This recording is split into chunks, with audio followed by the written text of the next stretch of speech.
Welcome to the Decompression Chamber. I am your humble host, Andrea, and joining me this week is one of my shipmates.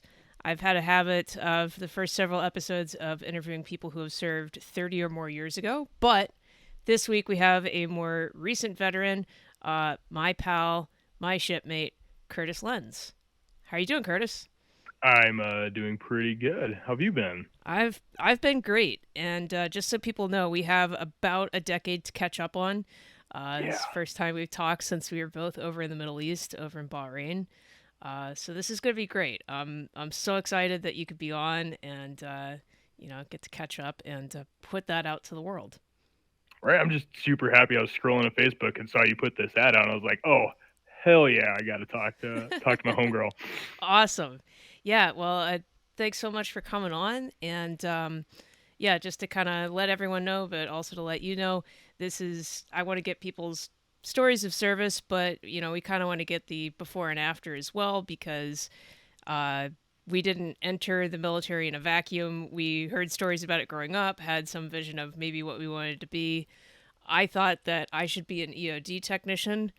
That didn't work out. That's why you met me as a master at arms. but but yeah, we'll start from the beginning. So where are you from originally? I grew up in middle of nowhere, Wisconsin, small town called Phillips.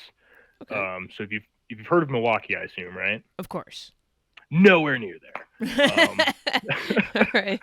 About 5 6 hours north. So woods, trees, more animals than there are human beings. Of Like course. 1,500 people. I think it's like 1,500 people now. Oh So we've wow. we've, we've improved by like 130% since I left. Oh So wow. that's good, That's exponential growth. right? Just the economy's really booming over there. Good. Um, uh, Basically, I had a whole lineage of Navy. My dad, Wow. two of my uncles, grandpa, and then I had another grandpa who was Army. Um, so basically, I was in school when the recruiters always come visit, and the first thing I did was like, hell yeah, Marine Corps baby. Yeah. Um, so brought the Marine Corps recruiter to meet my parents and do the whole interview with them, and man, were they gonna kill me. Yeah. Um, I didn't have to worry about going over the sandbox and getting shot. They were gonna murder me before I could get there. Um, Just because have it that way. especially my one uncle was a corpsman, so since he Oh, so did he knew. Yeah. he knew what was up. He's like, oh, they're evil. I'm like, yeah, I know. That's the best part. Yeah, yeah, exactly. I Um, want to do evil things. This right. is perfect match. Like, why would you join the military and not want to cause like straight hate and discontent? Yeah, yeah. Um, so that kind of slipped away a little bit. So I promised my parents I would talk to every single branch, um, and give everyone that fair shake. Yeah. So slowly I met the Air Force, and I was like, dude, you're a bunch of pussies. No, I'm out. Um, the army dude had an IQ of like two, so I was like, okay, like this clearly isn't for me. And Yeah. the Navy just never showed up. Interesting. So I'm like, boom, I met my end of the agreement. Let's go get to some killing here. Um, Yeah. and then one day out of the blue, I get this phone call, and it's from my recruiter, CTM1 Jason Millari. Um, Good dude. He didn't lie to me like a single ounce, Yeah. which is like super rare apparently. Um, That's a stereotype for sure. right. So yeah, super cool dude. Got me signed up. Went in as a master arms because I wanted to be a cop. Makes Um, sense, yeah. because we get for high school we could do like apprenticeships, and I got an apprenticeship with the local PD of like all of two cops. Oh, nice. Um, Well, yeah, kind of. right. All right, coin toss on who my mentor's going to be. Exactly. Like literally. Yeah. No, so it was super cool, and I was all about it. So joined up, and I was like, yeah, get some, and Yeah, for shipped sure. off to shipped off to boot camp in October of 11. Okay. Oh, but totally did the cool guy thing and tried to do the whole buds thing because we had just gotten Bin Laden Yeah. Oh, yeah, yeah. when I was in dep. So I was like, oh yeah, like time to hit the pool, and I'm like, nope, I am bad at this. Swimming is swimming is not my thing, but still, let's join the Navy. Right, Um, right. Well, you don't have to swim that well to join the Navy, let's be honest.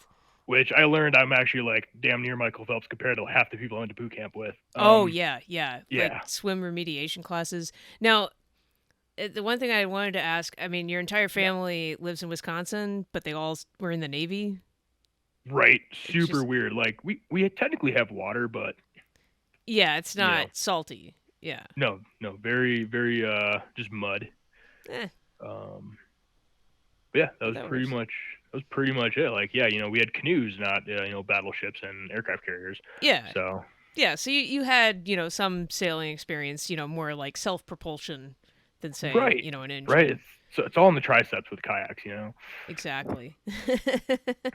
Okay. So, all right. So you realize the pool's not for you while you're in depth. Thank God. Right.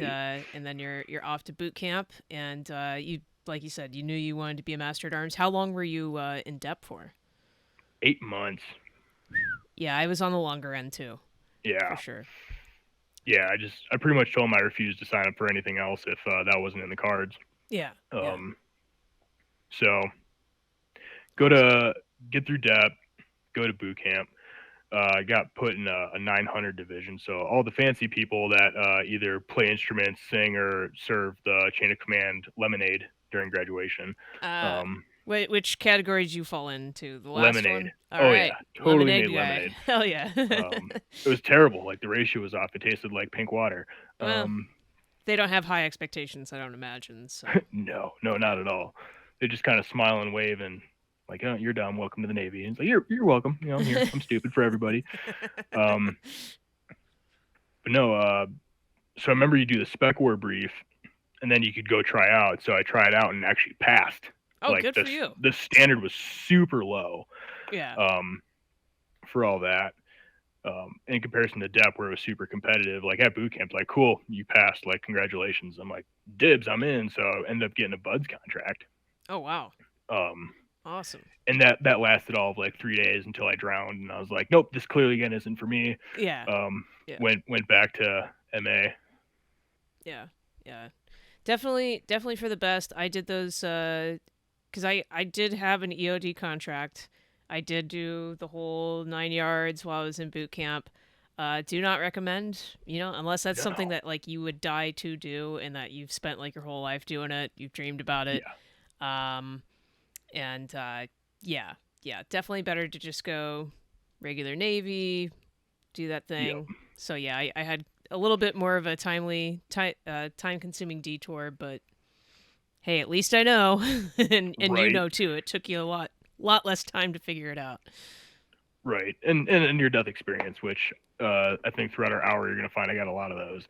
Um, Yeah. All right. Yeah. um, but no, it's kind of funny that you bring up you want to be EOD because that's what I do for a living on the outside now. I'm a public safety bomb technician. Holy crap. That's awesome. Um, it is a great gig. Highly recommend if you ever decide to go back to wearing a badge. Okay. Yeah. Super fun job. Yeah. We will do a deep dive on that. Well, we'll try and stick to chronological because I'm no Quentin Right, Tarantino. I don't. I try not to jump around. It makes it too confusing for me. But yeah, right. we'll get into that. It's not one of those stories where you start briefly at the end and then go back to the beginning just to periodically make your way to the end again. Yeah, yeah. Yeah, yeah. Um, yeah, I'm not that organized to pull that off, but okay. So you managed to make it through boot camp. You get sent to Lackland for A school. I Yep. assume. Okay, and they like offer you PRP or they. So they did offer me PRP, and I was dumb enough to be like, "Hell yeah, let's do this." Of course, everyone is. So it's Right. not like you're an outlier. And I got disqualified because I'm allergic to penicillin. Interesting. Right. So super lucky win there. It's like thank God for medical conditions. Right? Um, Yeah. Oh my god, you're allergic to penicillin? We can't have you stateside. Let's send you overseas. I mean, the logic of the right. Navy is Oh, insane. it's astronomical. Like it's great. All right. Cool. So so they all right, they disqualified you from PRP. But like sometimes people fresh out of A school they might have slots for like go to NWD school, or did they have anything like that, or it was just like nope, we already know where we're sending you. I think it was the class before me had MWD slots. So then mine didn't Okay. get it. And then they had just a wide range of just like onesies and twosies can go here. Um, and actually Bahrain was the only one that had three. Oh, right Um, on. and luckily I was pretty much the top of my class. So I could have picked anywhere, and there were some great spots like Road to Spain, Oof. like Sigonella, and I was like, "Fuck yeah, we're going to the Middle East." Well, yeah, because they Right? tell you you're the tip of the spear and Oh everything yes, else. Yeah, good old Fifth Fleet. yeah. So Did yeah, did your instructors just go, when you picked it, or they were like, whatever, we don't care, writing no, it they down? didn't give a shit. Yep. Yeah, they never do. They see a few thousand of us in a year. They don't give a shit about any one of us. No, no, of course not. But okay, so you pick Bahrain, and you remember the other two people who were gonna pick it with you, or they got voluntold? Yeah, yeah. No, it was Ashley Adair and Stephen Morris. Okay. Um, so I think Morris is the only one who's still in. Oh, okay. Pretty sure. Wow. I think he's in Guam or Hawaii. Or he's always got tropical ass pictures on his stupid Insta. These lucky bastards, man. It's like, wait, they're gonna be a lifer. Oh, they went everywhere nice. Okay, yeah. Right. They got They the made shit smart duty. decisions. Yeah, they've got the shit duty Bahrain out of the way first, but yeah, Yep. scored ever since. Okay. Well, cool. So, all right. So you get over to Bahrain, and they have to do whatever, like the sponsor program, or whatever, Yeah. get you Yeah. in there. Now, did you know right offhand that you were going to boats? Because I had been around and I was already like level 2 coxswain qualified, so I'm like, I know exactly where I'm going. I'm obviously going to harbor. It'd be stupid to put me anywhere else. Did you have Right. any idea? How did you find that out? So I was actually slotted to go landside. Oh, okay. But I was checking in with another chick who had just got done doing boats, and she's like, "I'm so tired of boats." So the sponsor, MA2, whatever the hell his name was, Yeah, is just like, "You hoppers. guys want to do an order swap?" And we're like, "Cool," and we flipped. And Nice. I got lucky enough to go to boats. Yeah, yeah. Boats, they always say like harbor is the redheaded stepchild, and certainly in terms of advancement and like competition for evals, like it is like Yeah, a place to pause to plateau in your career. But if you just want to be on easy street and just have a good time, it's the way to go. right. Loved boats. No, it was a blast. I don't regret doing boat stuff at all. Yeah. So, Um, so when you get over to Bahrain, is that when you have to get your level 2 swim qual? You hadn't had that yet, right? no, I got that at during the pre buds, like when you're still at Oh Great yeah, that's Lakes. right. Yeah, Yeah, yeah, that's how I got mine too. Like yeah, I just kind of forgot about it cuz I don't think they even ran like an actual test. They're just like if you can swim 500 yards in 12 minutes, you pass. pretty much. I think that's all they cared about. So, okay, Yeah, that makes sense. You were already good to go. yeah. They pretty much said, "Hey, do you know how to breaststroke?" And I was like, "Kinda." So like, "Cool, show me." And I think I did like 10 meters. I'm like, "Cool, good enough." Yeah, I'm like, "All yeah, right." I I'm know. like, "All right." Yeah, you're not really going to swim that beautifully in swim trunks, like you are now when you're kitted up and, have a 9 Right. mil and yeah, whatever Yeah. else. So okay, so then what year and month did you get to HPU? Oh, geez. Okay, so it would have been 2012, a April or May. Okay, well, then yeah, you were right about the same time as me. Yeah, I think Um, so. yeah, it had to have been because yeah, I would have gotten there about April time frame. So yeah, we were just to kind of paint the picture for people. We had our little tiny compound out there. We had a Oh, little I tiny forgot about exchange like that. the size of a closet, and we had a lounge, TV area, um, and yeah, that was pretty sweet. And then they moved us out to like some giant compound. Like the last couple months I was there, and Yeah, it's like NSA two. impossible. Yeah, that was horrible. I hated everything about that building. It was a lot newer, which you would think makes it nicer, whatever else. But it was like, oh, we have to go get a boat underway. Okay, we have to like put our gear in a fucking gator and like drive it down. Like you couldn't walk anything down there. It was N- impossible. It was a whole no, it production. was terrible because especially if you were the React boat and like shit popped off. Yeah, you had to hump like 400 rounds of 7.62 and you're 240 like 400 yards. Oh yeah, yeah. It Yeah, was insane. Yeah, completely stupid, and then yeah, unfortunate, but hey, these things happen. Right. Um, but then, if recollection serves, you were also one of the unlucky people who managed to get an M4 qual, so you had to stand tower watch at the Oh old yeah. compound. What So was yeah, that coming. like? Oh my god. If you've never dug deep into your own life, you need to go stand in a tower for about 3 months. you will Yeah, you will find every flaw you've ever done in your entire life. You're like, oh god, I remember when I was 5 and I pushed little Timmy off the playground. Like, what a piece of shit human being I am. yeah.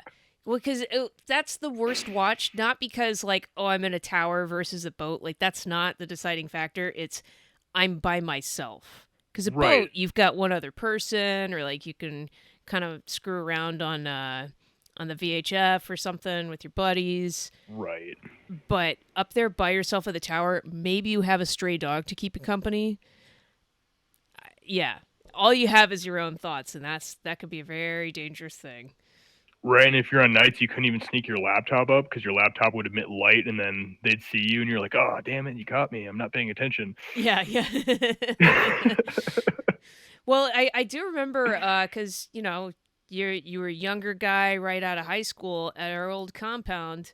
Like right as the gate was closing, some dude on a motorcycle tried to Yes. squirt through, and you jumped out of that tower right in Oh front my of him. god, that was the dumbest thing I've ever done in my life. I thought Because it there's was a badass, and then the Gurkha, uh, Earth, I think it was, came out of there and just got his right, baton extended, and the guy on the motorcycle was like, "Oh fuck, everyone means business is gonna kill me."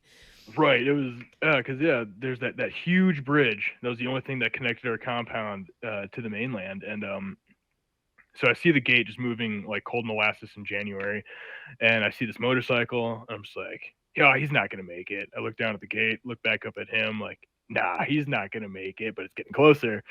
Take one last look down at the gate, and look back. I'm like, oh fuck, he's gonna make it. Oh And sure as shit! shit, just zips right in at the last possible second. Like I'm surprised like sparks didn't fly from the side of his bike hitting the gate. Wow. And instead of using stairs like stairs are intended to do, I'm just like, cool, this is only like 25 feet. Pew! Right off, right off the side. Super awesome, like superhero landing. Like one knee in the ground, like fist in the dirt or concrete, I guess at that point. Yeah. Um, and luckily I was wearing my hard knuckle gloves. And I, Yeah. just get up and I just M4'd him right in the face. It's like, dude, get out here before I murder you. Yeah. Um, and so he, Durka Durkas and then just bebops out of there. Yeah. And then the adrenaline wore off, and like my hand felt like it was just on fire. So I pulled my glove off, and Yeah. like the blood was with the heat was all like coagulated within minutes. So it was like this Oh yeah. red tar that just drew from my hand. And like Oh half my man. half my thumbnail was gone. I was like, Oh oh, shit. this really hurts. Yeah. Oh Yeah, shit. But and hey, because you yeah, go ahead. kept the compound secure. Like Right, maybe you could have gone down the stairs a little bit earlier, but right, I right. mean, you accomplished the mission. It's all good. Made And for a that badass started the story.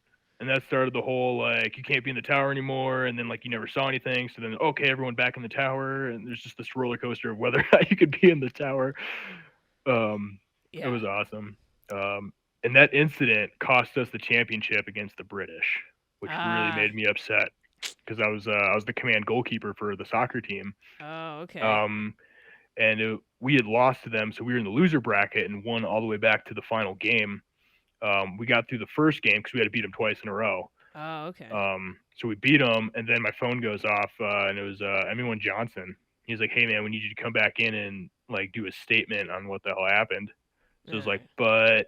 but we're about to win, and Yeah. no, too bad for us. So we had to put our backup keeper in, and we ended up losing that game 2-1. Damn. So the real important thing was soccer, not mission security here. Um, Yeah. Well, priorities. I mean, it's like that scene from Office Space. You're like, we fixed the glitch. Like, there's not a problem yeah, anymore. Like, it'll just work itself out. it's like, what do you say you do here? Um, But and I remember I was writing my statement. It's the first time I ever had to do a statement. I'm like, hey, am I like allowed to cuss? Because like, do you want me to write verbatim what I said to this dude? Which is like, what the fuck are you doing here? Yeah, yeah. I'm like, am I allowed to cuss? And they're like, well, we really can't tell you what to write. And I'm like, okay, look, this is just me asking, like, do I need to be 100% professional or 100% honest? Like, Yeah, which is it? Pick one. yeah, just tell me. Like, I will clean it up if you don't want me to drop f bombs on official paperwork, but I will. Yeah, yeah.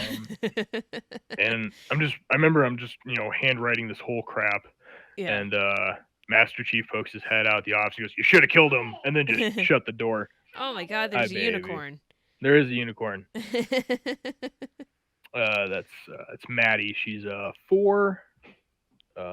She's my little princess. Oh yeah. She gets away with everything. Of course. At 4 years old? Right, and when she gets a boyfriend, Oh yeah. it's gonna be a great time. Yeah. No, Daddy's busy, baby. Hey, go clean up. Um, right. That's great. Uh, yeah, the joys of being a dad. Oh yeah, Um, that's awesome, man. uh, so yeah, I ended up finishing that statement, and I turned it in, and then I got the bad news that we lost. And I was like, oh, this night's ruined. But hey, Right, as we're many nights in Bahrain, right. but of course you didn't just stand tower. I mean, you were coxswain qualified, everything too. Any fun stuff Yeah, on the boats? yeah. So, oh god, what was his name? Maddie, go away, baby. I don't want to see your teddy bear. I don't want to see your teddy bear. But kids. Yeah. Um, so I remember like the coolest thing about the boats. Oh god, I can't. His first name was Louis. I can't remember what his name was, but just big, bald. I think Puerto Rican dude was my gunner, and you remember doing the high value escorts. Yes. And the rule was always like 2 boats. Mhm. Well, manning and broken boats and everything else that's absolutely perfect about the Navy. It's Of like, oh, course. you got this. Just single boat it. Mhm. Um, and these we passed Triad and Daiwan, those 2 major poles, Oh wow, you've got a better memory than I do. and we were headed out. I think it's 37. Mhm. That one that's like just middle of nowhere. Yeah. So we're getting close to there, and there's 3 Iranian fishing dhows, and they pop up on my radar behind me. So I'm like, okay, I look, and they're in like this beautiful V formation. I'm like, okay, this is weird. Yeah, yeah. Um, and you remember our force continuum with like the 300 yards and in, which is just complete nonsense on open ocean. Oh, yeah. That's like 300 yards. It sounds like a lot. They're right on top of you. Right, Like, and you right. So can't these really do anything until they're closer than that. So it's just, right. It was like I think it was 100 yards is when you could actually like do something about it. yeah, yeah. Um, and so yeah, these 3 blips come on my radar. I look and I'm like, oh shit, like, and they're on a direct intercept course for it was like a civilian ship too, like the UNNS something. Yeah, yeah. Uh, and so basically, I look at Louis, whatever his last name was again, Hmm. and I was like, all right, dude, like it's time to punch that paycheck. And so I just bust the fancy J turns and all that cool stuff they taught us at level 2, Yeah, yeah. and so I just get to that 300-yard line. I just start yelling at him over the intercom. Unlike you in German, Yeah, yeah. Speaking of professionalism or lack thereof, yeah, yeah. English usually uh, works. right. That was awesome though. That one day you were just outside the pier yelling at him in German. That was great. Yeah, yeah. I think poor MA1 Lewis got in trouble for that one. I'm like, sorry, buddy. Yeah, we we all enjoyed it. The repercussions on the back end weren't so great, but Yeah, we all enjoyed it. it happens. Um, so anyway, yeah, these turds get to that 300-yard line. It's like, dude, like they're not listening to me. They're not evading course, and they're still in that perfect little V of the 3 boats. Yeah, Um, so I'm just cutting them off, trying to do whatever it is we do, and not like completely destroy our boat. right. Um, and then they hit that magical like 200-yard line when you're allowed to do the tactical boat contact. And Yeah. so I end up pushing the lead one into a second one, Oh, damn. And it spins both, at least like knocks them both off course. But now that number three just zips right past me. Oh, So it's like, crap. okay, like two down, one to go. Like this isn't good. Again, fancy, super cool J turn, go up. And I'm sitting there like right at the 150. I'm like, cool. He's got like 20 yards, dude. Pull pin for that destructive fire. Yeah, yeah. So Louis pulls out the pin, shoulders the 240, and I'm just sitting there like, dude, we got 5 yards, and all of a sudden just cuts away, and I'm like, son of a bitch. Like, thank God, didn't have to Uh, have to waste I was anybody. I was so ready to be like, dude, open up, like America. We're gonna show these assholes like you don't fuck with us. Yeah, yeah. But they split off, and so we get back because we were actually like the Hid boat, and Oh, had to like yeah. break away, pick them up, and Yeah, then go yeah, I back to remember Hid. that. So yeah, we got back to Hid, and like, holy shit, were we just like the most patriotic assholes in all of Bahrain at that point? We're like, this is America, and we're like, this is clearly isn't America, but Yeah, well, not even international waters actually to right. obscure the point, but yeah. Oh, that's We were awesome. I we I were didn't know you five did that. yards away from getting a free ticket home because they would have flown us out immediately Oh before yeah, standard before the practice. Bahrainis would have been like, nah, they're coming with us. It's Yeah, like, yeah. we were 5 yards away from getting out of this shithole. Yeah. Um, Holy crap. And so, like, altogether, how long were you in Bahrain for? Were you there I for did 2 years. 2 years? Holy Yeah, shit. Yeah, I only did 14 months, and that was like yeah. 13 too many. But So yeah, first command, it's automatic OTAP. okay, So it was forced 2 years, but they gave me that free 30 days of leave, which was super dope. that's nice. Um, Yeah.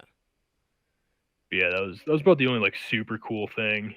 Yeah. Um, like boat wise. Um, But I that's a remember big. always being I remember being on North, and those they'd have to go to customs all the time, Yeah, yeah. and I guess one time one of the ones that passed us because we were out on North that day. And next thing you know, like we're getting pulled into like, hey, like just FYI, this boat that just went to customs had like AKs, thousands of rounds in the hull, and the whole hull was lined with C4, like wire in the plunger, ready to go if they got caught. Holy crap. And it's like knowing what I know now as a bomb technician, it's like okay, that's a lot of bang. Like everything would have been gone. Oh, yeah. Yeah. Wow, that Um, is wild. Well, and yeah, just you don't even think about it. At the time, you're just kind of so much of it is you're like you're resigned to your fate. You're like, well, what the hell am I gonna do about it? Like, I was gonna right, just no, no, no, no, no, no, no, like Karnak the right. It's like Magnificent, like just know I'm that just there's gonna explosives. think positive thoughts, and my chi or something will protect me. Yeah, yeah, exactly. Yeah. Holy shit. So okay, so you do 2 years in Bahrain. You get your Yeah. boats on. Where did you get stationed after that? So after that, I went to HSM 77 Hilo Squadron over in Atsugi, Japan. Oh, nice. That was attached to the George Washington, who's been in the news a lot lately. Yeah, not for good Um, reasons. right. Um, and so we deployed with them on a 6 month rotation, so 6 months on, 6 months off. So I ended up Okay. doing one and a half deployments on the G Dub. During that second one, we went all the way to San Diego and hull swapped with the Reagan, Okay. which that is interesting how long it takes to take everything off of one aircraft carrier and put everything back on a different aircraft carrier. Sounds Uh, like a nightmare. yeah, we were there for about a month, Wow. but so a month in San Diego like is a pretty easy day. Yeah, it doesn't sound terrible. No, Yeah. no, I got really drunk and really fat really fast. Um, Funny how that works. right, food and alcohol. Who'd have thunk it? Like that's the secret to not being fit. Yeah. Yeah, those extra calories, they got to go somewhere, you know? Right, straight to the hips. Yeah. Yeah. All right. Okay, so you did switched over to the Reagan, and then were you underway with the Reagan, or how did Yeah, that work? yeah. Okay. So all the Hilo squadrons and fighter squadrons went to the Reagan to go back to Japan. Um, and luckily, I got my shell back doing that, Oh, and nice. then we went to Australia. Wow. And everything you've ever heard about Australia, is completely fucking true. Yeah. Just giant statues of Steve Irwin everywhere, and Yes, yeah. 100%. Like Damn, that sounds that was fantastic. that was an absolute trip. And it's the craziest thing. So like we got so to start off every port visit, I'm really good at statistics. So we go straight to uh, a casino and we play roulette. All And right. I just tell my buddies, hey, just do what I do. You're gonna get rich, I promise. Um, All right. it worked about 10% of the time, but this one time, like this was the 10%. Like it was fantastic. Yeah, yeah. We walked in with $100, and about an hour later, we each had 600. Not too So shabby. we didn't pay for a single thing in Australia. That's great, man. Um, so that was just night day one into night one of Liberty. Uh, we just have an absolute blast. We end up going to this bar, and the bar is the name of the intersection of the street. It's Okay. something in Abbey. That's all I know. Um, like proceed to just get absolutely wasted, uh, as America, every sailor in the world does. of course. Um, Meets a gorgeous Australian chick, who just like whose accent just drives you bonkers, and like you end up just going home alone anyway. Sure. Um, Sure. Pretty much standard. Yeah. Pretty standard. Um, I woke up the next morning because you have to call the ship between 5 and 8 a.m. and my policy was always just wake up right at 5, call, and then pass back out. Yep. Easy peasy. Um, have you ever watched Parks and Rec? Oh yeah. So you know when they all get food poisoning from the calzones and like they can't move. Yeah, yeah. So I pretty much had to Ron Swanson off my bed to knock the phone off the receiver and then like painfully dial the numbers Oh to the ship. no. I was so hammered, tack, hungover all at the same time Oh no. that like I physically like the lower half of me didn't work. Oh yeah, yeah. Just So it's like, okay, we're just gonna roll, knock this over, punch the button, say, hey, me and McBride are alive, we're good, yeah. and just hate life the rest of the day. Oh god. Um, Do not miss that. no, that was just the greatest. And the best part is like I've tried to Google where the hell this place is. I'm like, there's no way like I made this completely up in my mind, and I cannot find it on Google Maps, Google Earth, Apple Maps, just anything like this. Like it's almost like this place doesn't exist. yeah. Like I just went to the starting end of Abbey Road or Abbey Lane, whatever, Abbey Boulevard, whatever the hell it is, and I just scrolled intersection by intersection trying to find this bar, Yeah. and I Yeah. can't. You're teleported into another dimension, drink and Right. teleported back. Exactly, just crazy shit. I'm like, there's no way my mind made this entire night up. Like, Could have. I right? Totally could have. Now, the drinking that you did in Bahrain, do you think that prepared you for drinking in Australia? Like, were you ready? Oh, oh, completely.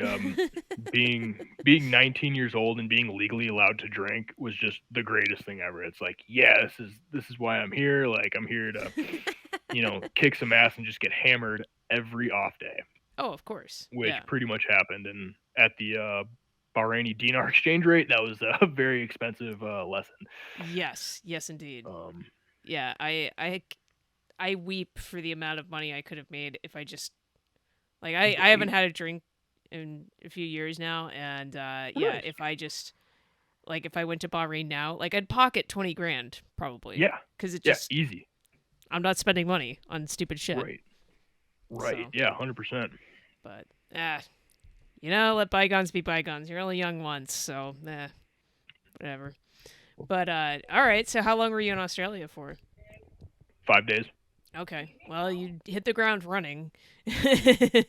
did did you keep it up? Keep partying the rest of the days, or was it all the rest of the days spent on recovery? No, so luckily, for the 5 days, my rotation was first 4 off and just work the last day. Nice. So pretty much every day was just like a repeat of itself, minus like we didn't get to that level. No, because you would We die. just Yeah. right. And I only woke up with $142 left on day 2. Awesome. So you're Right. still got money more than what you came in with. Right, Perfect. I was still 42 up at that point. That's great, man. Um, yeah, Awesome. it was a fun time. So then, you did. I mean, Did you do like a 4-year stint altogether, or was it longer? 4 years, 9 months, and 3 days. Not that I counted, but All right, so you finished up your time in Atsugi, or yeah, I finished up there. Luckily, the boat went out for a third time, but I only had like 3 weeks left before I was going to go to Puget Sound, however it's pronounced. Puget? Yeah, yeah. Yeah, to get checked out of the Navy, so I didn't have to spend 3 weeks on the boat. Nice. So I just went to the shore portion of it and cleaned for Yeah, like 3 weeks. of course. Show up at 8, be done by noon, Yep, proceed to get hammered. yep. Pretty much standard. That's what I Yep, remember of my checkout days too. right. All right. So now, you're getting out. Did you have a plan? Did you know what you wanted to do? And the other question along with that is, why didn't you want to reenlist? Um, so when I was in Japan, I met my wife. Oh, She was nice. Army at Camp Zama, which was like 2-3 miles away. So we had some mutual friends because I had a Navy buddy who like knew half of that Army base. So we Okay. were just partying at his house, and I met Sarah. Nice. Um, so we were dating for a hot minute, and then got engaged, Great. and she transferred here to Fort Carson. Ah, And okay. because originally I actually got reselected to go back to Bahrain. Right, No. right. So that's when I was like, you know what, this is a really easy out. Yeah. Like, I'm just gonna cut ties, go live my life here in Colorado, and so my contract. She transferred here. I had like 4 months left on Hmm. my contract when she had transferred. So Nice. just did all that until it was time to go, and then I was Okay. like, cool, I'm out. Yeah. Yeah. Awesome. All right. So yeah, you knew really for that reason. I mean, obviously, a very very good one. Nope. Right. Don't need to reenlist. Don't need to be doing that. But then you'd mentioned wanting to be a master at arms because you wanted to be a cop afterwards. So you still had that on your mind to be a cop. It was just a question of wherever you land. Pretty much, because it's a thing that's no matter what state you're in, there's cops. Yes. It'd be So a it's little like weird if there weren't. right. It's like, oh, I want to be an offshore oil rigger in Oklahoma. You Yeah. know, Yeah. like that's it's not really a thing. Yeah, it's not a remote job. That's for sure. Right. Okay. Yeah. Cool. So all right, so you get out in what, like 2015? I think it was 16. 2016. Okay. Yep. And do your checkout in Puget Sound and then immediately from there to Colorado? So Navy has to fly you back to your home of record. So did a spent like a week in Wisconsin. Because then she was over on an exercise in like Poland or some crap. Yeah. Um, so she gets back from Poland while I'm pretty much flying to Wisconsin. Okay. Then we just like luckily it all timed out with like her taking leave that she pretty much hit Colorado and instantly hopped back on a plane to go to Wisconsin. Okay. So we Nice. met up at Chicago O'Hare and then flew to Wisconsin together. So it worked out nicely. Okay. That's great. All right. And Um yeah, and you got hitched there or waited till no, Colorado? no.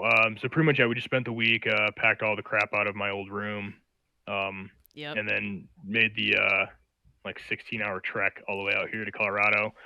Oh, Um, that's right. Yeah. yeah, yeah. Nebraska is so lovely to drive through. Oh gosh, it's just like if you put a state on repeat. Right? It's like those old Mickey Mouse cartoons where the background is just the same and it's on the carousel and just keeps going, except it's 100%. corn. Yeah, yeah. Like, thank God you guys have a football team in college. Yeah. Right? Nothing else spectacular but college. You have to pay to play. Yeah, yeah. But all right.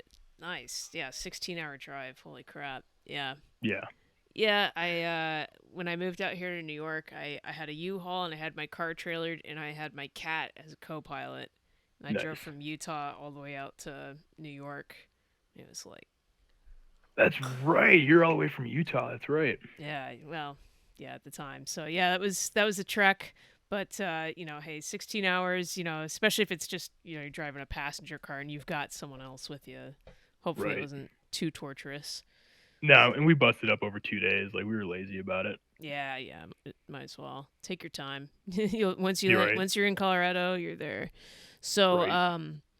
okay, so you land in Colorado. What's it like getting into the police department, or like from when you get to Colorado to being in bomb disposal right now?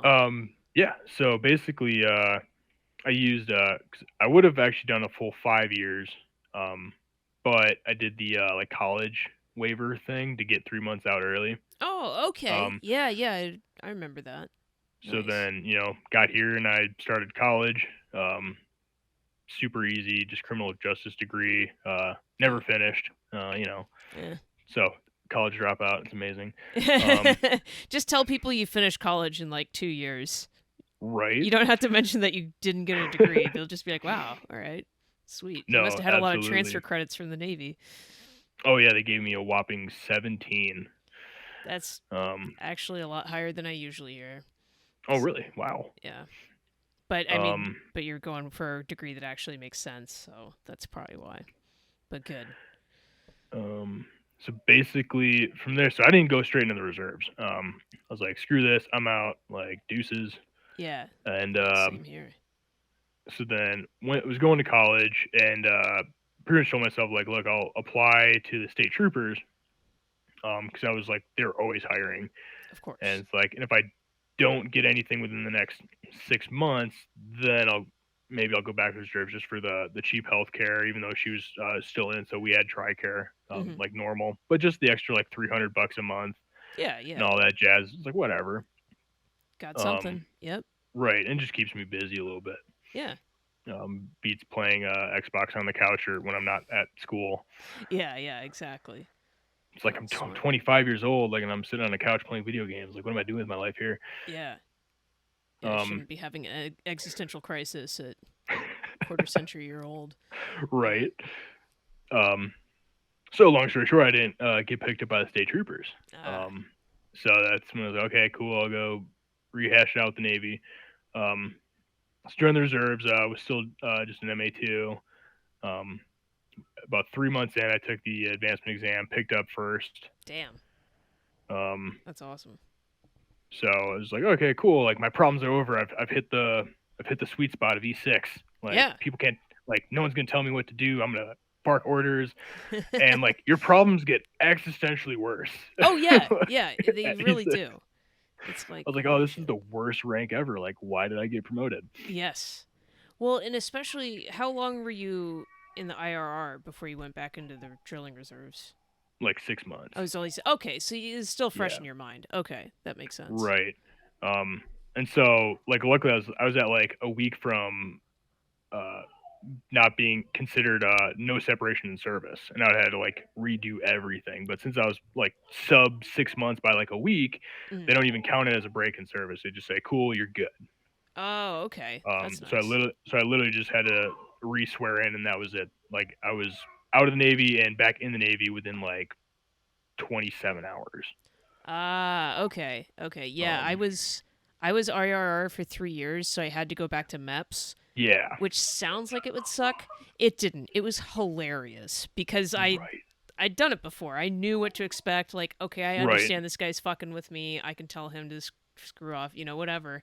right, And it was hilarious, like watching all these high school children just not being able to, failing a breathalyzer, not because they're drunk, but because they don't understand the instructions. Like, just hilarious stuff. Um, but yeah, I had to jump through all those hoops, which is kind of a pain, but kind of entertaining. right.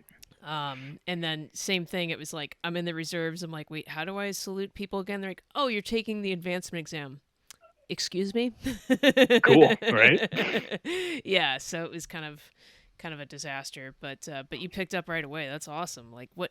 When did you make MA2? Like that you Uh, were eligible that quickly? so I made MA2 all the way in Bahrain. Wow, you were on the Um, fast track, son.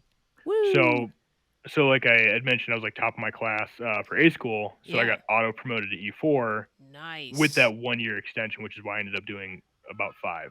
Ah, okay. Um, Gotcha. so yeah, I made E4 8 months into my entire naval career. Um, That's great. starting out at E1 at boot camp. Um, Damn, man. That's and great. then I picked up second class on like my second try. That's Um, phenomenal. so yeah, I was a second class for about probably 6 7 months before I transferred to Japan. Nice. That is great. All right, so you're in the reserves. You think you're going to be on Easy Street being an E6, and you find out the truth. What's the first shit job they had you doing as a new E6? So you get introduced to the FCPOA and all that jazz.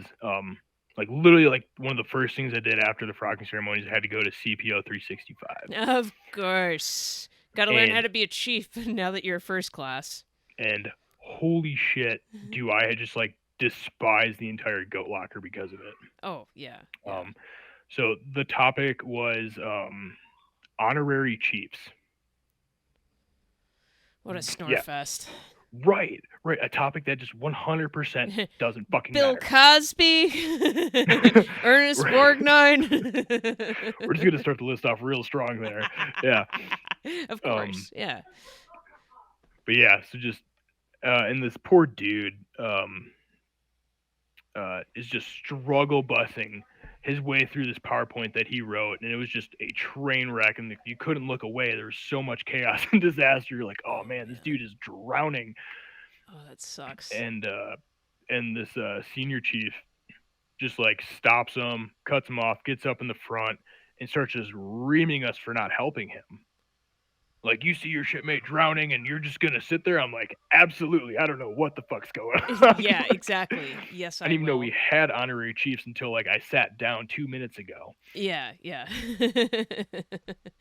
Jeez Louise. And so like bad first impression as an E6. I was like, okay, like this Yeah. isn't like this is clearly really stupid and a cult.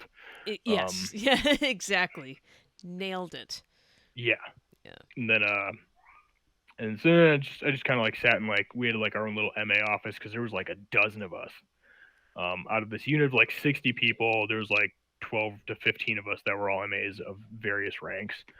Oh, Um, so I pretty much got put in charge of like, hey, like have the MAs doing MA stuff. Like we ran year analysis, we maintained the watch bill for the most pointless watch known to mankind. of course. Um, That's all there is in the reserves.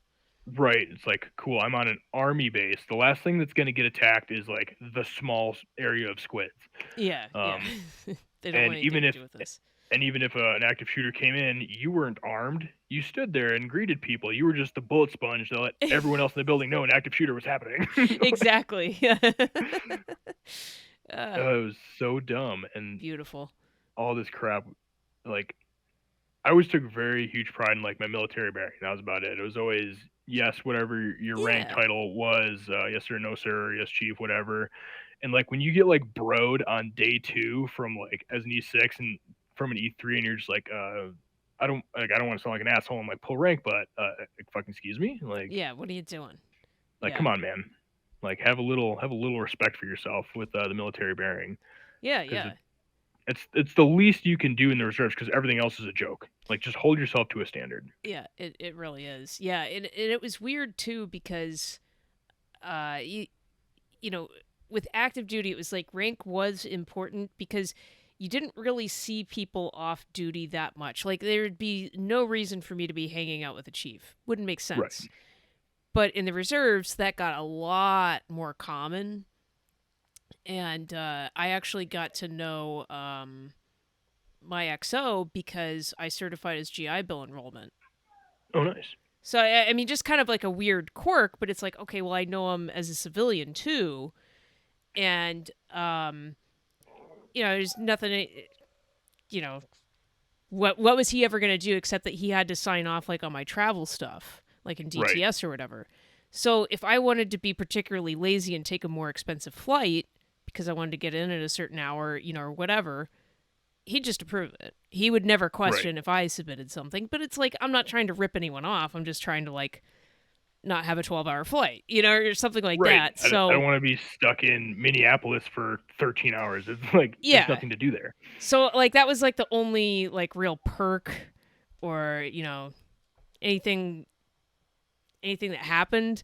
But it was a little weird because it's like I tried to, like, you maintain my military bearing, like if we're in yes sir, no sir, and that type of thing. But he was always pretty relaxed about it, and I'm like, it's like we're still in the Navy, still in uniform, like gotta maintain a certain standard. But Yeah, you yeah, can't just remove the bar. Like the bar has to be there.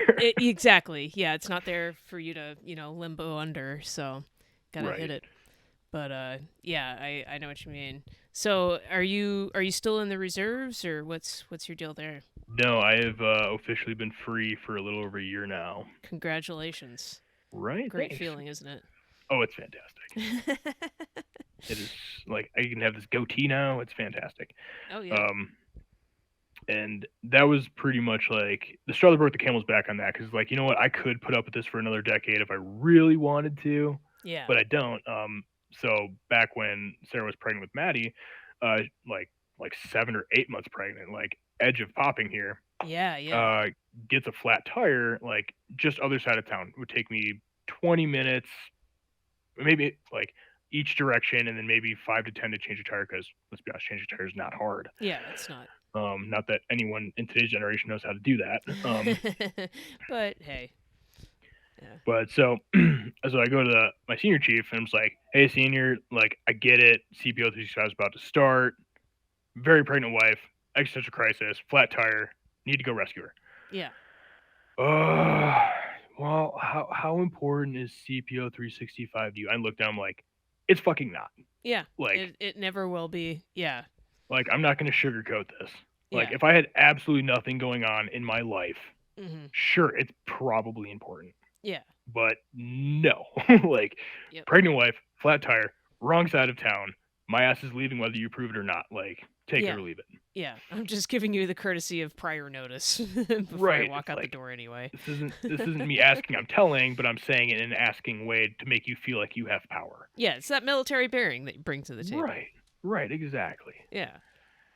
And the poor look on that asshole's face when I told him I didn't fucking care. He's like, "Arr." And I was like, dude, just no. Yeah, it's like I find something more important came up, so I'm gonna skip it. And if it was even feasible for me to be permitted to be excused from it for being hungover, I would use that as an excuse. But Right. I have something valid here. Gotta go. Right. 100%. Yeah. Um, that was pretty much like everything else was just really boring, and Yeah. that was about it. So like, the Naval Reserves was just a huge joke for 5 years. Did you Um, go anywhere cool at least for AT, or I your got day? stationed in Norfolk. No.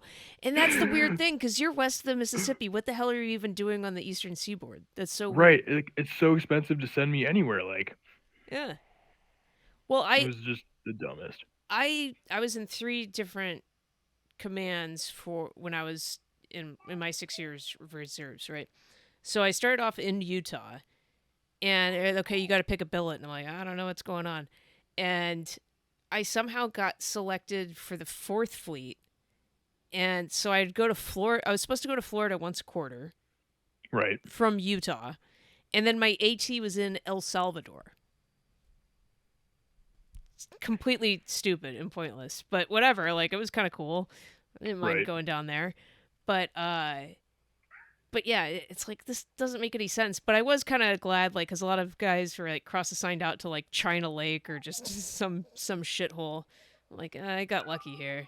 right, But yeah, like Norfolk, it's like, all right, you're gonna pay to send me somewhere terrible.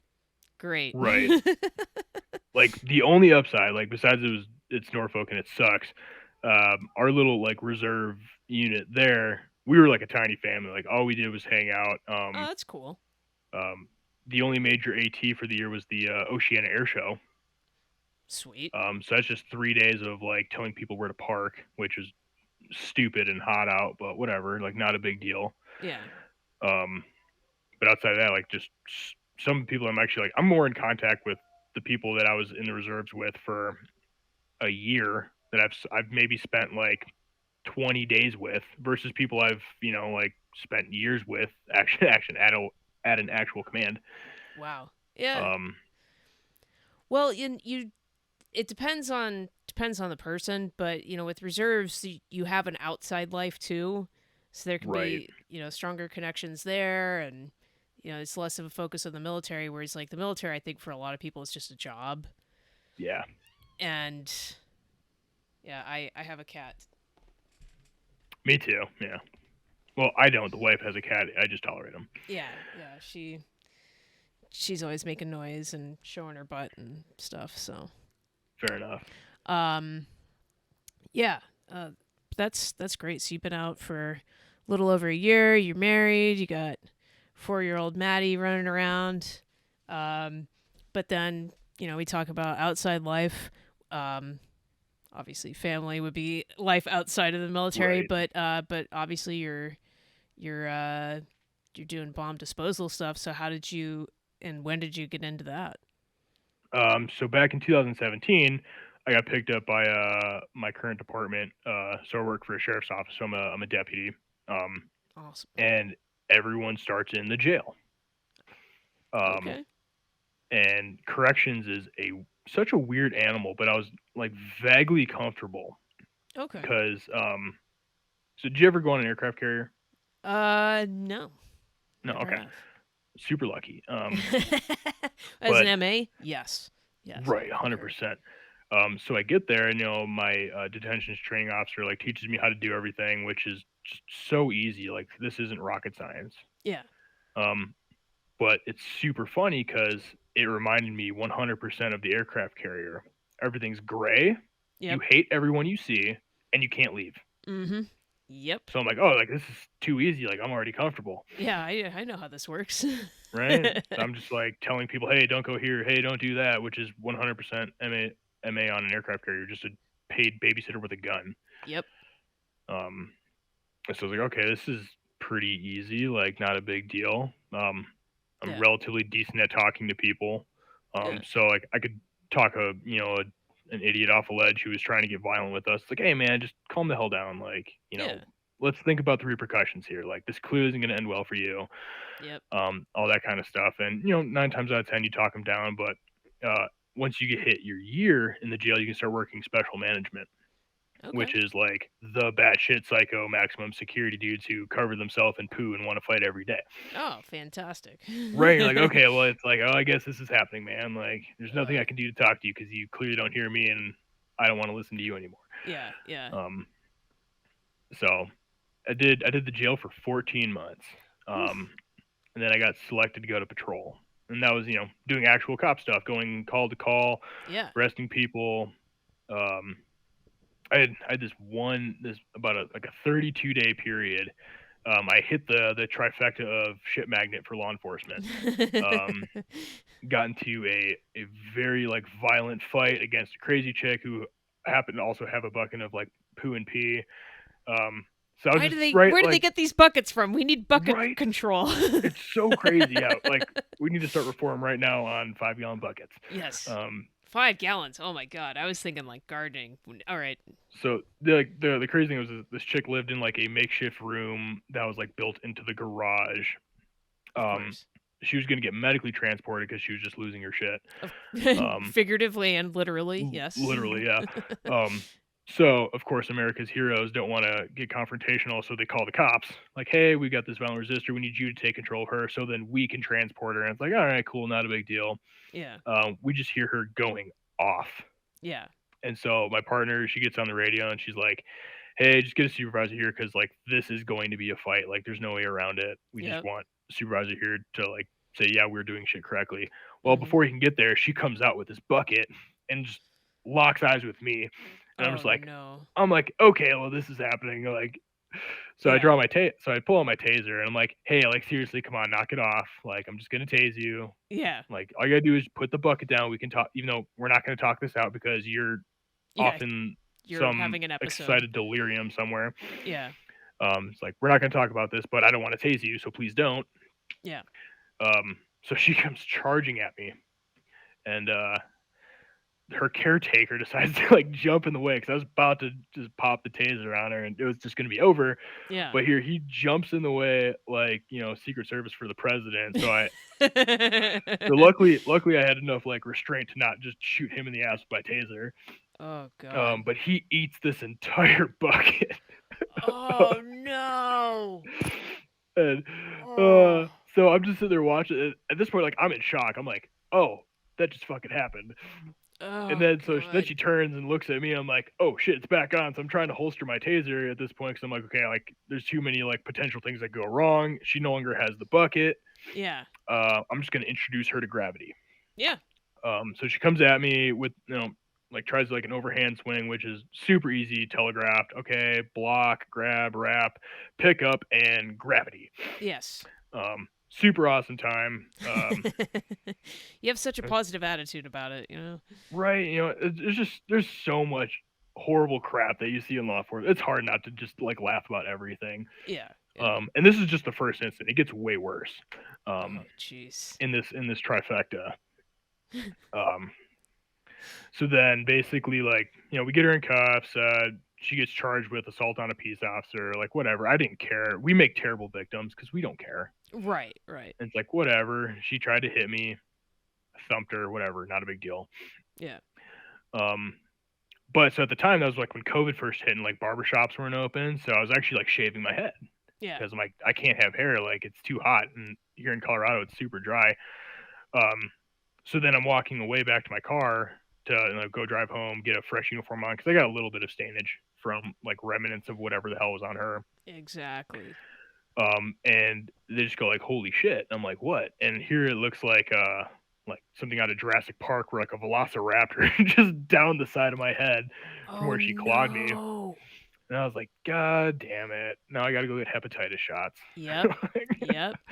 So that Can't was be that was a risking trip. that. Yeah, that was a trip. And then I had a band-aid on my head the rest of the night, and there was like 7 hours left of shift. So every call I went to, oh, what happened? Don't worry about it. Like, Yeah, just I'm fine. play. Not a big deal. Just fought somebody. Not a big deal. Yeah. Um, so that was the first incident, and like 3 days later, get get into an officer involved shooting. Oh Um, no. so like this, and the best part was like I was assigned to District One. So for us, that is like super rich. Like your problems are just the dumbest thing kind of calls. Yeah. Um, and our 2-3 cars are in our three District Three is like super busy, always crazy shit going down. Yeah. So both the 3 cars were so busy they pulled me out of rich people who get scammed over the internet to go assist District 3, who's just getting absolutely like destroyed. Yeah. Yeah. Like we had like 4 felony arrests out of there that night, and it Whoa. takes forever to book one of those. Yeah. So it's like 11 or something ish at night. I get off at midnight. I'm just chilling in like a church parking lot. And like, okay, this is dumb. I'm bored. Like, why'd you pull me down here? Because like nothing was happening. Yeah, yeah. And You're almost like telegraphically inviting trouble at that point with your right. thoughts. Yeah, yeah. And then it's like, man, I don't know why they had called me down here. Like nothing's happened since I showed up. And then like this horrible DV call comes in. And I'm just reading the call screen notes like dude's drunk, going like ballistic, smashing stuff. So I'm like, okay, cool. I'm only like 3 blocks away. Yeah. Like, cool. So I scoot on over there, and then generally the rule of thumb is like you don't go in alone. Of course, yeah. Yeah, those are Um, like the worst scenarios to go into for a cop. so like I roll down my window, and I'm like 3 blocks away, and I can just hear like the china being smashed, like all sorts of crazy shit. Damn. And so at this point, I'm just like, I gotta go. Yeah. Like there's nothing I can do about it. Like I don't have time to wait for backup because like the lady was like pregnant, had another kid. Yeah. Dude's just going ape shit. Jeez. And so then like I get out of my car and I'm just like, okay, like this is really going to suck. Oh yeah. And I get like whatever the dude's version of intuition is, to just Yeah. take one last look at my call screen, and a Yeah. note pops up like she's outside the house. I'm like, awesome. Thank whatever deity you want to thank. Get on the horn. Like, if you're still ever on the phone, tell her to just walk north right now. Yeah. So cool. Like not 10 seconds later, I see these 2 little silhouettes like emerge from the shadows. I'm like, cool, awesome. Hey, I'm deputy. Hey, like no shit, like sit in my car, and all of a sudden just bullets start flying at us. Oh God. And I was like, okay, cool. And then this is like, I went like full predator mode, like how I always wanted to be in the Middle East. So I was like, oh, game on now. So I go back to my truck, or not my truck, my unit. I pop the trunk, grab my rifle, and at the time I was a designated marksman, so I had like a really nice rifle compared to everybody else. Nice. Nice. So Very I'm just lucky. like, so it's like, yeah, this dude's about to die. Oh yeah. Um, um, so it's a just a single lane, like not single lane, but like only two directions you can go, no Sure. major intersections. Dude had a 50-50 on what direction to walk. Mm-hmm. He picked the wrong direction, so he started walking south when we were north. Mm-hmm. Um, and so then finally, after the rounds come in, I'm just like, shots fired, not a big deal.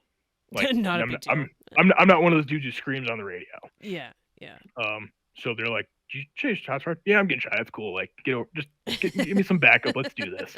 Yeah. Um, Yeah. and so dude ends up walking south, and my partner comes in from the south, just all the lights, floodlights, like this huge billboard that says "Please shoot me," Yeah. and Yeah. I'm just like, oh shit. And then I just hear her on the radio like screaming like, I'm getting shot at. I'm like, oh shit, I'm coming. Yeah. Like, fuck cover and concealment. I'm just running down the Yeah. middle of the road with my rifle, Yeah. Yeah. and then one of our SWAT dudes took like tactical control of the radio, and like that's the only thing I remember hearing between like me running like 100 yards up the road Yeah. is, "Hey man, like cover and concealment." I'm like, "Oh yeah, I should do something smart and not like die." Yeah. Yeah. Not just run directly into the bullets. And so then I duck behind these cars, and I'm like, just making my way along the sidewalk using all these cars as cover and concealment. And here, like that was completely the wrong choice, because next thing I know, I'm getting these microsonic booms and whizzes flying like right past my head. Holy shit. And so I was like, okay, cool, I'm getting shot. So I duck behind a car. I'm like, hey guys, like, can you do something about this? I'm getting shot at here. Yeah. And Yeah. then finally, I hear he gets dropped. I'm like, okay. So now it's like everyone's like, maintain your positions, keep eyes on them. We're coming, like we promised. And that was that whole like 2 minutes felt like 2 hours. Like, Oh yeah. Yeah. It just drags on forever. yeah. So like I'm in my spot. I'm like, I know he's telling me to stay put. I'm like, but I'm in a bad spot. I can't see him, and I see there's another car like 45 degrees across the street. Yeah. So I'm like, cool. I'm just gonna frog on over there, prone out, and just glass this dude. And if he fucking twitches, I'm plugging him. Good Um, plan. so do what I do, and then yeah, the whole eternity happens, and everyone shows up. We just handled business, and then Yeah. everyone's like, "Hey man, did you get shot?" I'm Yeah. like, "No." And they're shining flashlights on me and stuff, and it's like, "Yeah, I have no idea how I didn't get hit." Like, Yeah. Yeah. because you like apparently you don't feel it when you get shot, like because of adrenaline and stuff. I don't Uh, know. Luckily, I've never been shot yet. yeah. Um, Yeah. so basically, it's just pat myself down. My hands aren't bloody. Cool. I think I'm okay. Yeah. Yeah. Um, so yeah, Holy that was crap. that was crazy event number two. Um, That's sounds like a pretty shitty week so far. Yeah. right, just absolutely terrible week. It was Say a great happy time. hump day, everybody. High five. uh, and I was supposed to go on vacation like the next day. Oh man. It's always like the Friday before vacation when Of like everything just course. breaks loose, and you're like, this is terrible. Yep. And so then like 2-3 weeks later, I'm out in our like BFE, middle of nowhere district, District 4, where there's more cows than there are people. Yep. And we get this call that this dude stopped at like intersection that was under construction, talked to a worker from DOT, and was like, my family's kidnapped. I'm trying to rescue him. Like, but he's just high as shit on something. Like the Yeah. dude who calls Yeah. in is like, this guy is like batshit. Yeah. Yeah.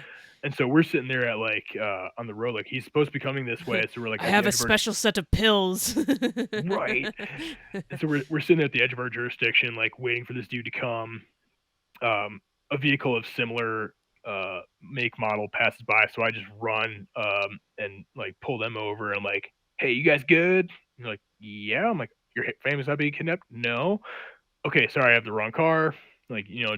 sorry, dude, didn't mean to stop you, but we got some shit going down. Oh, not a big deal. And then I hear, hey, he's right behind you. And here I'm standing on the side of the road, and this other white SUV just comes barreling down the wrong side of the road. Oh my god. And I'm like, that's what I'm looking for. Run back to my car, get in, start chasing this dude. Jeez We Louise. hit like 120 miles an hour through like most of this. Holy shit. Um, and like there's construction zones coming up. We're starting to get into like town where there's just nowhere good to like TVI this dude where they hit like the back tire and they spin out and shit. Like there was just nowhere good to do that. Because like we always I would have ended that like way sooner, but we ended up driving like 12 miles at like 120 miles an hour, like through construction zones, like passing people. Like it was just an absolute nightmare. Oh yeah, yeah, And luckily, so he was actually about to just plow over a state trooper who was like trying to set up like spike strips or something, yeah. but luckily my sergeant was coming from like this angle and just straight T-bones the dude Oh, thank God. into like a guardrail. Yeah. And so then we get out, we rip him out of the window and all that jazz, and we arrest him. But it's Jeez, just I'm man. just like I just need to stop. Like Yeah, yeah, this is a bad month for me. yeah, yeah. Hit the trifecta: fight, shooting, and his pursuit. I'm like, okay, this is Woo. but luckily, at that point, I'd already been selected to go over to the bomb team full time because I had been Nice. part time on the bomb team for about a year and some change at that point. Okay. So, just as like a paratechnician in training, like can't do any of the fun stuff, but like, hey, you need me to like prep robot or you need me to prep any of like our disruptor tools. Yeah, Cool. Like yeah. that was my job. I was gear bitch for like 2 years. Okay. Yeah. Um, Well, that's sounds very familiar. It sounds like being a striker in right, the Navy and right, exactly. you know, go from Um, there.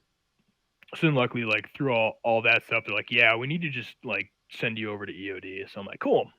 Nice. So then I got to go over there full time. Um, and I went through it's called Hazardous Devices School Hmm. last July, and it's down in Huntsville, Alabama. Okay.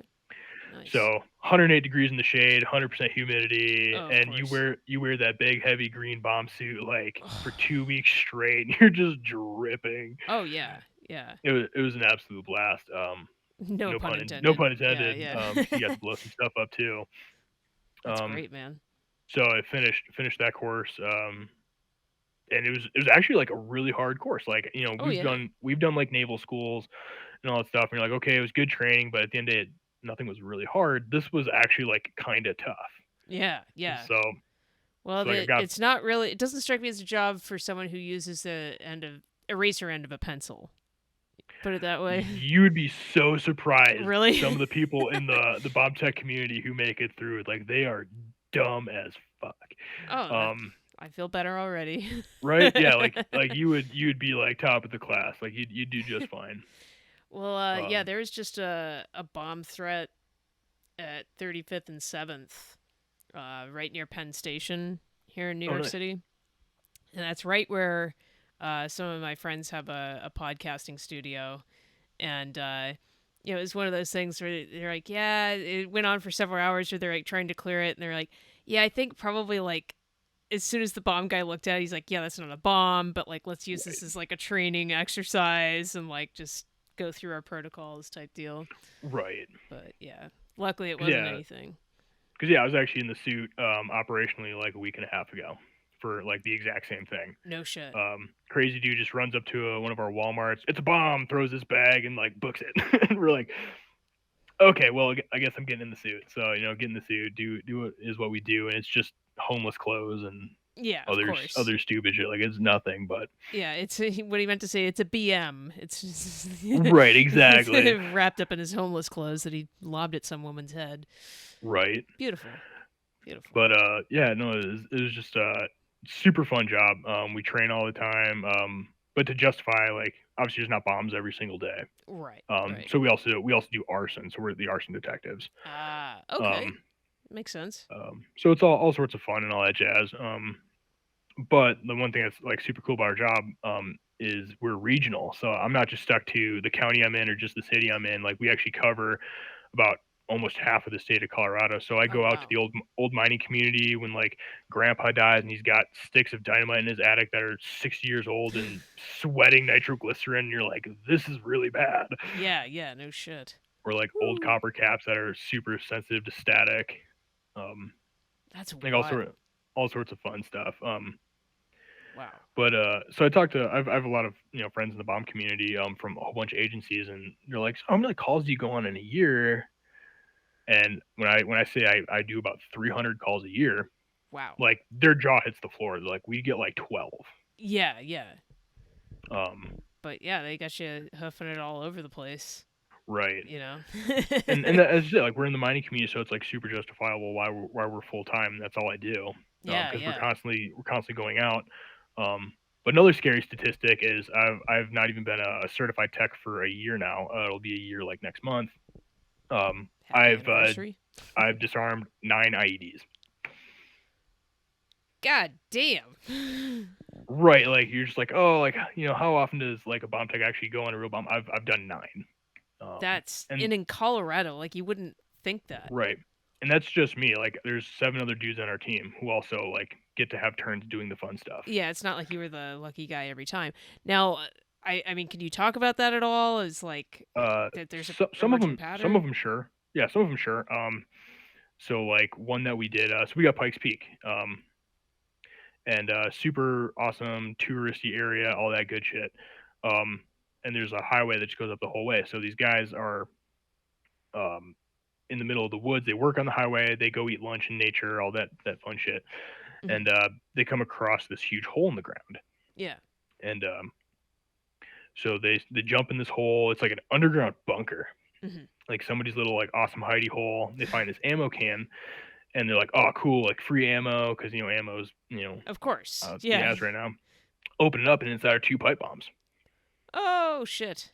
And they're just like, "And close the ammo can, and let's walk away." Yeah. So Holy crap. we get out there. And so there's 2 of them, and me and another buddy had just gotten back. So like, okay, you do one, I'll do the other. Like it'll be fun. We'll take It'll be fun. turns. Yeah. That's one way of looking at It's it. it's what we do.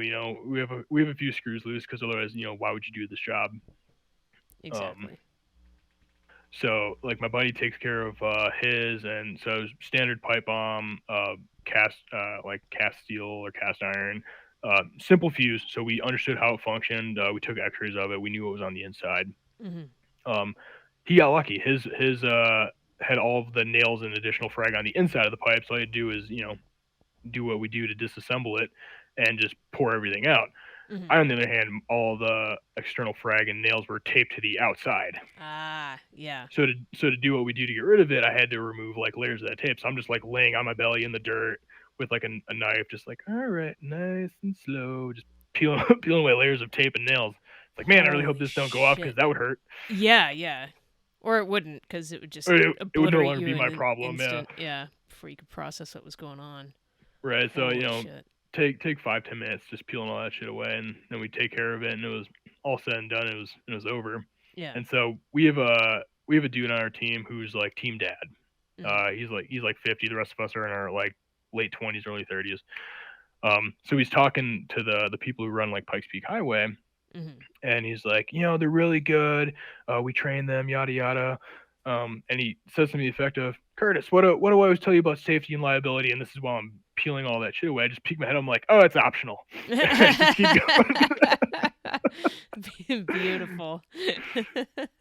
And so yeah, I got to talk to you about that later. He's like, "Dude, you can't be doing that in front of the actual like the customer here." I'm like, "Why? It was funny." Yeah, yeah. It's like nobody died. We're good. Yeah, exactly. Come on. So Just now that's the running joke. Every time we go out on something, he looks at me and my buddy and goes, "Come on, guys, safety and liability." We're like, "Well, it's optional. Like, we're fine, dude. Like, yeah. we got this. We're Trust me, we're professionals." Yes. Um, Sure, we're hard drinkers, but we know what we're doing. Yeah. and that's the only shitty part about this job. So obviously, bombs don't just happen during business hours. So we have on call periods, and like we can't drink. Sure, sure. And I'm on my final week of a 6 week stint. Oh, So wow. it's like come Monday, because I don't work Mondays. I work Tuesday to Friday. Like my happy ass is getting like 2 beers in me. Yeah. So I got to be responsible. I've got kids. Oh, yeah. Like, Yeah, man. You I'm know, sure I'm gonna have to go to the park at some point. yeah, life priorities change a little bit, but that's Right. great. Yeah, that is a wild journey from the center of Wisconsin where there are no oceans Nope. to the Navy, to Bahrain, to Atsugi, San Diego, Australia, Puget Sound, Wisconsin again, and then Colorado. Holy shit, Right. man. Yeah, I've Quite the been journey. a little bit here, a little bit there. Yeah. That's fantastic, man. Well, I really appreciate you sharing everything. Do you have any words of wisdom, like if someone wanted to join, or if there's a big life lesson that you took away that you want to share with everybody? Run. Run for cardio, or away from the bomb, or No. So one cardio is always good. But I no, like concur. no. So like I actually have a buddy. His kid just signed up as a corpsman for the Navy. So like Oh, I nice. just sat down with him and it's like, dude, here's exactly what because he was going to MEPS like the next day, Yeah. and that was pretty much it. It's like the only person that matters in that entire building besides yourself is the one that actually types your contract. Everyone else can go to hell. Yep. Um, the doctor doesn't give a shit about you. He's not going to dictate what you do in the Navy. Mm-hmm. Your recruiter's not going to dictate what you do in the Navy. When you sit down and they say, "Hey, what do you want to do?" That is the only person who matters in that entire building. Yep. So that's just pretty much how I treated my naval experience. Like I had a lot of good times, I had a lot of bad times. Between jumping out of towers, ramming boats, dying of carbon monoxide poisoning, Oh yeah, I forgot um, about that one. right? Going to Australia, being out to sea for months at a time, like all the good and the bad crap. Yeah. Um, just take what you learn and then like somehow pass it forward. Yeah. Like whether you meet some kid who's going to join the Navy, don't be like that dude who like I showed up to Bahrain and he was fuck the Navy this, fuck the Navy that, like, and just bring everyone down. It's like, hey man, you're gonna have your own experiences. Here's my 2 cents and maybe some words of wisdom, but Yeah. you figure it out for yourself. Yeah. Yeah. Well, and that's kind of what you have to do, like being the young guy is like if you do run into Mr. Positive or Mr. Negative, it's like everyone you run into, it's like a buffet table. You take a little bit of that, a little bit of Right. this, and you make your own path. But yeah, I think that's great advice, and yeah, have to keep me posted on how his Navy corpsman journey goes. See if he goes Fleet Marine Force or what the hell he's up to. I think that's what sold him because I was telling him about like if I had to pick any other job besides MA, I was like GM or corpsman. Yep, Either you get to play with a lot of guns or you get to do some cool shit when you go FMF. that's right. And And so probably blow stuff up because you'll have and to probably blow basically be stuff a up. Marine. Right. Yeah. Well, awesome. Well, I really appreciate you coming on. Thank you so much. And yeah, hopefully we won't let another decade go by before we talk again. And we won't record the next one. We'll just we'll Right. just shoot the shit. Absolutely. Yeah. Don't be a stranger. All right, Curtis. Thank Have a great night.